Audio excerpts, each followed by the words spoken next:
What time it is? Gotcha!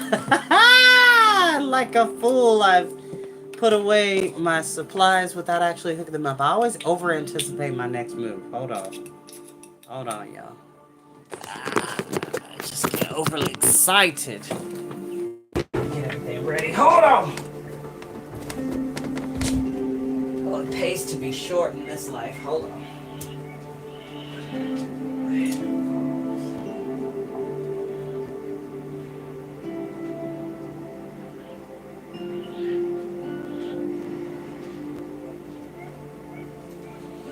Come by, my chicken. There we go. Alrighty. Hi.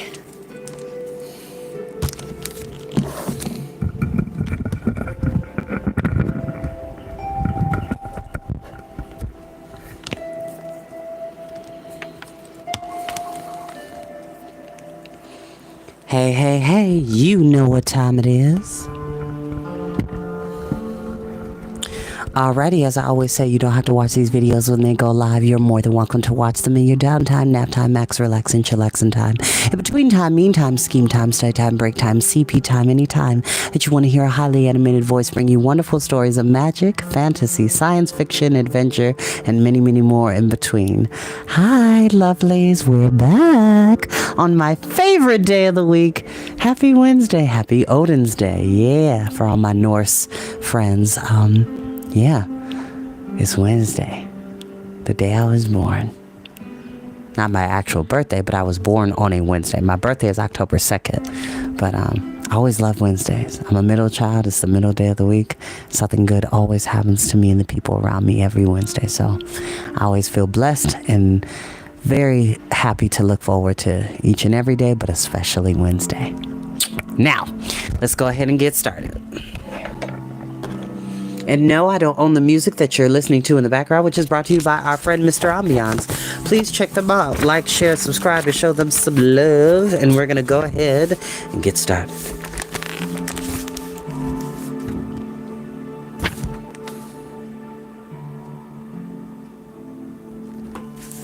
Chapter 4. It was the sky that began the oddness of the rest of that day. As the Druze walked back along Kamarhead to the harbor, the sun rose higher ahead of them, but gave no warmth, for as it rose, a fine, hazy mist began to grow too. In a little while, the mist covered all the sky, so that the sun hung there familiar and yet strange, like a furry orange.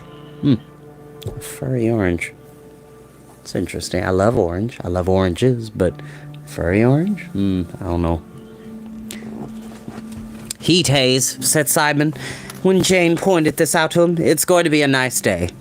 I don't know, said Jane doubtfully. It looks funny to me, more like a kind of danger signal.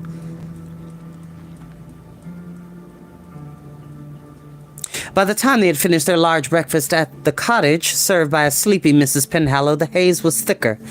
It'll burn off, Simon said, when the sun gets higher. I wish Great Uncle Mary would come home, said Jane. Stop worrying. Will Stanton isn't back yet either. They could be talking to Mr. Penhallow or someone. What's the matter with you this morning? Needs a nap, Barney said. Poor child. Had no sleep. Poor child indeed, said Jane, and was overtaken by a huge yawn. See, said Barney. Perhaps you're right, Jane said meekly. Then she went to her room, set the alarm clock to waken her in an hour's time. When the shrilling bell buzzed through her head, it woke her into total confusion. Though the curtains were open, the room was almost dark. For a moment, Jane thought it was night, and she walked early. Into her mind swam the image of the Greenwitch falling down to the early morning sea, and in alarm she jumped out of bed. The sky outside was solid with heavy dark clouds. She had never seen anything quite like it. The light was so dim that it was as if the sun had never risen that day. Simon and Barney were alone downstairs, gazing anxiously out at the sky. Mr. and Mrs. Stanton, Jane knew, had left through Issik early this morning for a 2-day tour of China clay pits. Mrs. Penhallow, the boys reported, had retreated to bed, and Merriman and Will had still not appeared at all. There we go. Hold on. Oh, yes, that works better.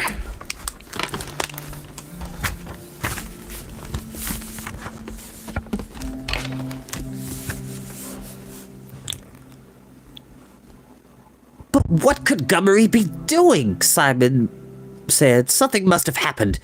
I don't know quite what we could do except wait. Simon was subdued now, too. I mean, we could go out to look for her, but where would we start? The Grey House, Barney said suddenly. Good idea. Come on, Jane. It seems to be taking the appearance of a painter, Will said to Merriman as they made their way back along Kamar Head. Behind the last straggle of cheerful villagers, a swarthy kind of man of middle height with long dark hair and apparently a real but rather nasty talent. A nice touch, that. The nastiness may be unintentional, Merriman said grimly. Even the great lords of the dark cannot keep their true nature from coloring their dissimulations. You think he's one of the great lords? No, almost certainly not. But go over the rest of it. He's already made contact with the children, with Barney, and he has a totem. He stole a drawing that Barney had done of the harbor. Merriman hissed between his teeth. I had a purpose for that drawing. Our friend is further ahead of us than I gave him credit for. Never underestimate the dark, Will. I've been on the verge of it this time. He has also, said Will, stolen Captain Tom's dog, Rufus. He left a note warning that the dog would die if the captain went near the Greenwitch, taking care Barney would see the note too. A very nice piece of blackmail. If Captain Tom's had gone to Kamar Head after that, Barney would have thought him a murderer. Of course, the dark knew he would be keeping only one of the old ones away from the making, but it could have helped him a lot. Rufus really is a marvelous animal, though, isn't he? For a moment, Will's voice was that not of an ageless old one, but an enthusiastic small boy. The concern in Merriman's bleak, craggy face relaxed into a small smile. Rufus played a part of his own in the winning of the Grail last summer. He has more talent for communicating with ordinary human beings than most four-legged creatures. At the end of the grassy headland, most of the villagers, turned downhill to the quayside and the main village road. Merriman led Will straight ahead to the higher road overlooking the harbor. Pausing to let a few other weary Greenwich makers pass, they crossed to the narrow gray-painted house that stood tallest of any in the terraced row. Merriman opened the front door, and they went in. A long hallway stretched before them, hazy in the early morning light. From an open door on their right, Captain Tom said, "In here." It was a broad room of bookshelves, armchairs, pictures of sailing ships. He sat in a leather armchair with his right leg outstretched. Its foot wearing a carpet slipper over a bandage, it was propped on a leather-padded footstool. "Gout," said Captain Toms apologetically to Will. "Kicks up now and then, you know, so sign of a misspent youth, they say. It immobilizes me just as effectively as any gentleman of the dark could do. If our friend had had any foresight, he needn't have bothered to grab poor Rufus."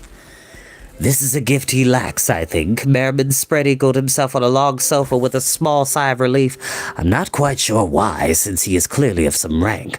Something he dares not exercise, perhaps. Anyway, the theft of the Grail, the attention paid to linking up with the children, and especially Barney, they all add up in the same direction." Captain Toms ran a finger reflectively over his close gray beard. "You think he plans to have the boy look into the Grail to find him the future, the old scrying?" "Well, it's possible." Will said, "But is that what he wants first?" "Whatever it is or not, Barney will need careful watching." "I will haunt him," Will said. "He'll hate it." He prowled restlessly around the room, staring at pictures without seeing them. "But where is the dark? Where is he?" "Not far away, I think." "I've had that feeling too," Captain Tom said quietly from his armchair. "He is close by. Just after sunrise this morning I felt him go past the house quite quickly, and there's been a faint sense of his nearness ever since." "That was when he tried to get to the Greenwich before the throwing," Merriman said. "Lucky for us he failed, or the creature might have responded. The fishermen hustled him off this way. They were most indignant and rather rough. I followed into the village until they released him. Then he put a shadow around himself and I lost the way. But yes, he is near. One senses the ill will." Will stopped his prowling abruptly, stiffening like a pointed dog. Hastily, Merriman swung his long legs off the couch and stood up. "What is it?" "Do you feel anything? Hear anything?" I did, I think. You're right. Captain Tobbs hobbled to the door, leaning heavily on his stick. Come outside, quick. The sound of barking rose even while they crossed the hall, and as they stood together on the steps of the gray house, it grew louder and nearer, the straining, hysterical noise of a dog demanding freedom. Overhead, the sky was leaden gray, and the daylight had become grim and murky, like the road from the village further down the hill where the harbor and the jetties began.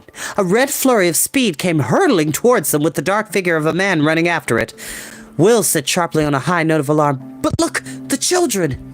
On the quayside along the edge of the harbor road, they saw Simon, Jane, and Barney breaking into a run, excited, not yet seeing Rufus, but responding eagerly to the sound of his bark. "Rufus!" Barney was saying gleefully. "Rufus!"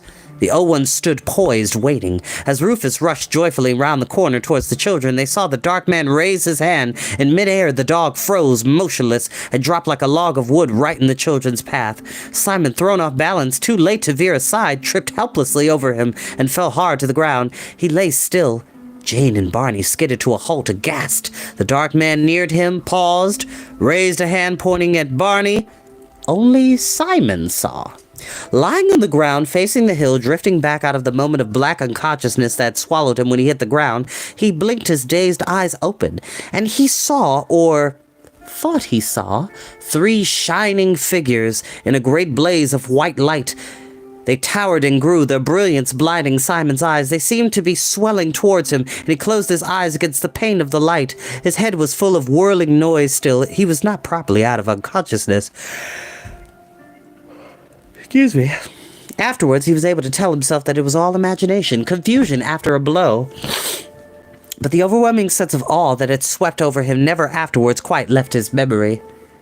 And Jane and Barney, caught out of movement, stared horrified at the dark-haired man almost upon them now, saw only the dreadful change on his face as suddenly he reeled back, spun away from them beneath the impact of some unseen force.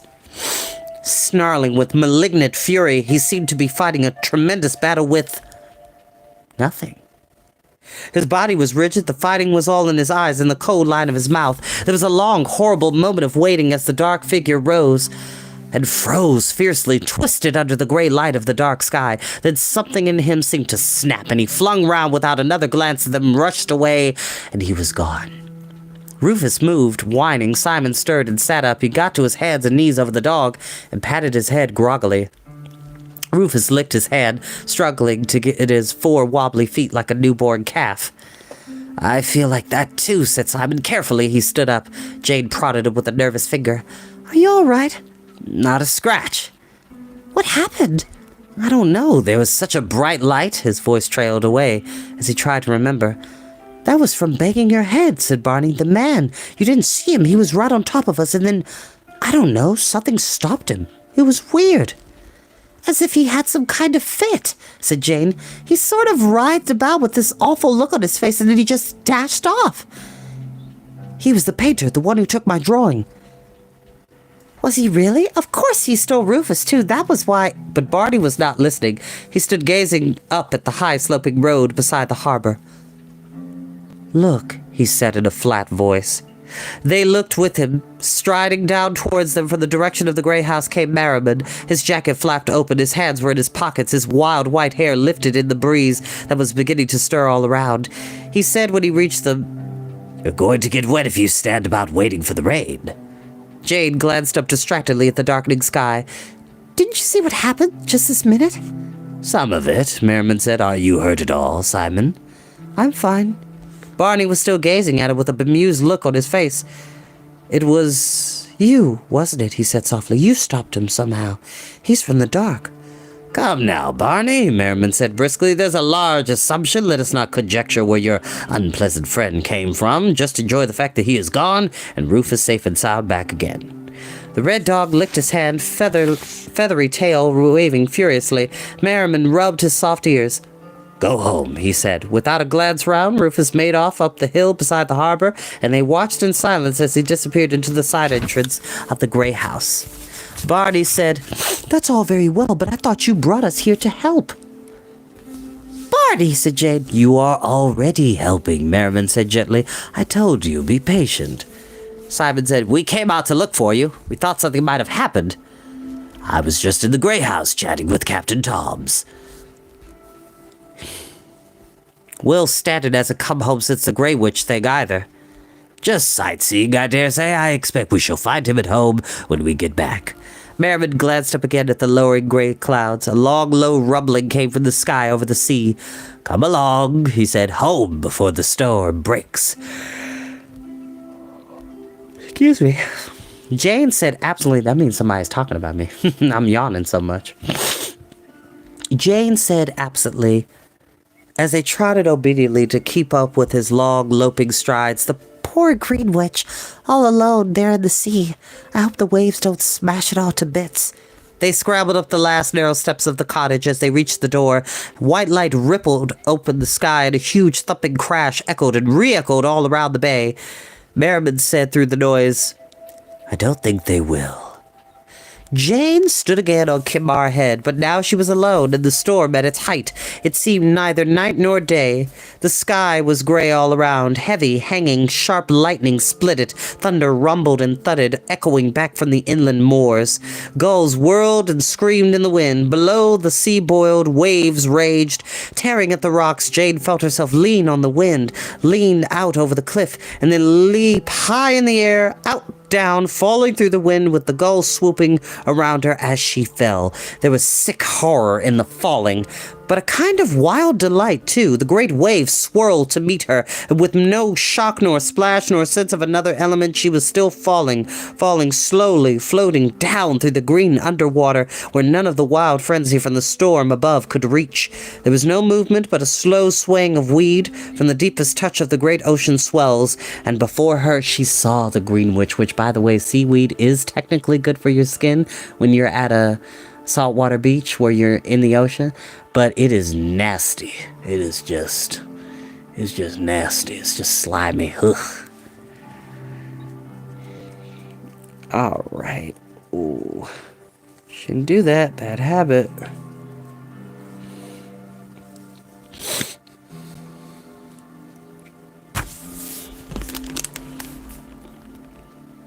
The great leafy image rusted upright against a group of craggy rocks. They gave it shelter. The Greenwitch stood undamaged, just as Jade had seen it before. The square, inhuman head set on a gigantic broad body. Its leaves and hawthorn blossoms were spread like weed in the gentle tug of the water, rippling to and fro. Small fish darted around the head. The whole structure swayed now and then, rhythmically, when the long reach of the storm swell pulled at it. Then as Jane watched, the swaying grew more pronounced, as though the storm were reaching deeper into the sea, she could feel the pull of the waves herself. She moved like a fish, both obeying and resisting them. Greenwitch began to turn and sway faster, further, drawn so far in each direction that it seemed the whole figure must topple and be carried away. Jane felt a dark chill in the water, a sense of great threatening power, and to her horror, the movement of the Greenwitch changed. Limbs stirred of themselves, the leafy head rippled and stirred as if it were a face. Then the coldness suddenly was gone. The sea was muted, blue and green again, with the weed and the fish swaying in the swell, but now the Greenwitch, she knew, was alive. It was neither good nor evil. It was simply alive, aware of her as she had all along been aware of it. The huge leafy head turned towards her. Without a voice, the Greenwitch spoke into her mind. "I have a secret," the Greenwitch said.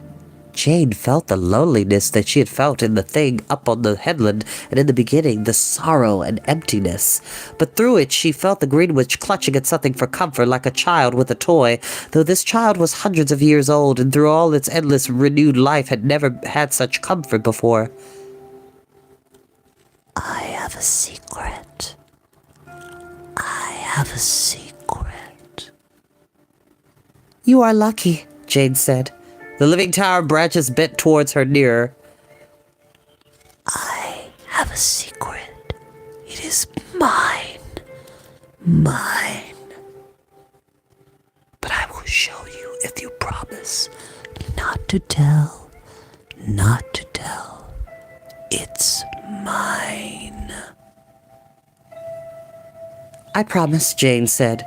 The Greenwitch lurched sideways, all its twigs and leafy armlets rippling together in the waters. It was a small, bright, shining thing lying within the cleft in the rock. On the white sand, it was like a small, glowing stick. It looked like nothing of importance except that it glowed with its strange light. As to a small child showing its new toy, she said to the Greenwitch, It's lovely. My secret, said the Greenwitch. I guard it. No one shall touch it. I guard it well for always. Without warning, the darkness and the chill came again over the water, infusing the whole undersea world. The Greenwitch changed utterly into an instant. It became hostile, angry, threatening. It loomed over Jane. You'll tell! You'll tell! The leafy head split horribly into a parody of a face, snarling, furious. The branching form seemed to spread, opening, grasping out to envelop her. As the Greenwitch lurched inexorably forward, Jane backed away in horror, cowering down. The water was very hot suddenly, fierce, oppressive, full of roaring noise. I won't tell! I promise! I promise! I promise! Cold air was on her face. Jane, wake up! Come on, Jane, wake up now. It's all over. It's not real. Jane, wake up! Merriman's deep voice was soft but insistent, his hands strong and reassuring on her shoulders. Jane sat bolt upright in the little bedroom, looked at his face, leant her damp forehead on his arm, and burst into tears. Tell me about it, said Merriman soothingly. I can't, I promise. The tears came faster. Now look here, Merriman said when she was calmer. Excuse me. You had a bad nightmare, and it's all over. I heard a very muffled sort of shout in here, and when I came in, you were right down among the bedclothes. Must have been hot as blazes. No wonder you dreamed. Now tell me about it. Oh, dear, Jane said miserably. She told him. Said Merriman when she had finished. His bleak, bony face was in shadow. She could read nothing from it. It was awful, Jane said. The last bit. I'm sure it was. Last night's doings were too rich a diet for your imagination, I'm afraid. Jane managed a weak, small grin. We had apple pie and cheese for supper tonight. That might have helped, too. Merriman chuckled and stood up, looming against the low ceiling. All right now? All right, thank you. As he went out, she said, Come, Marie. What is it? I really do feel sorry for the Greenwitch. Still. I hope you may retain that emotion, said Merriman, said obscurely. Sleep well now. Jane lay tranquil, listening to the rain against the window and the last rumbles of the dying storm. Just before she drowsed away, she thought in a sudden flash of remembering that she recognized the small bright object that in her memory, in her dream, had been the Greenwitch's secret, but before she could catch at the memory, she was asleep.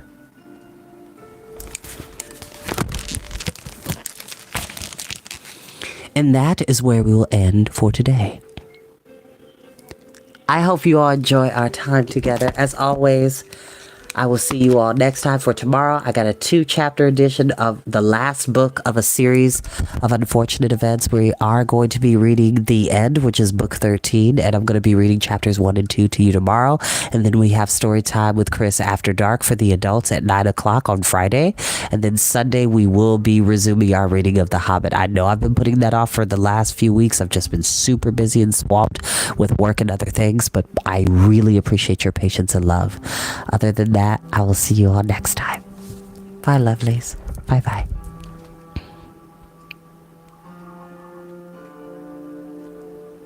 Boop, boop, boop, boop, boop.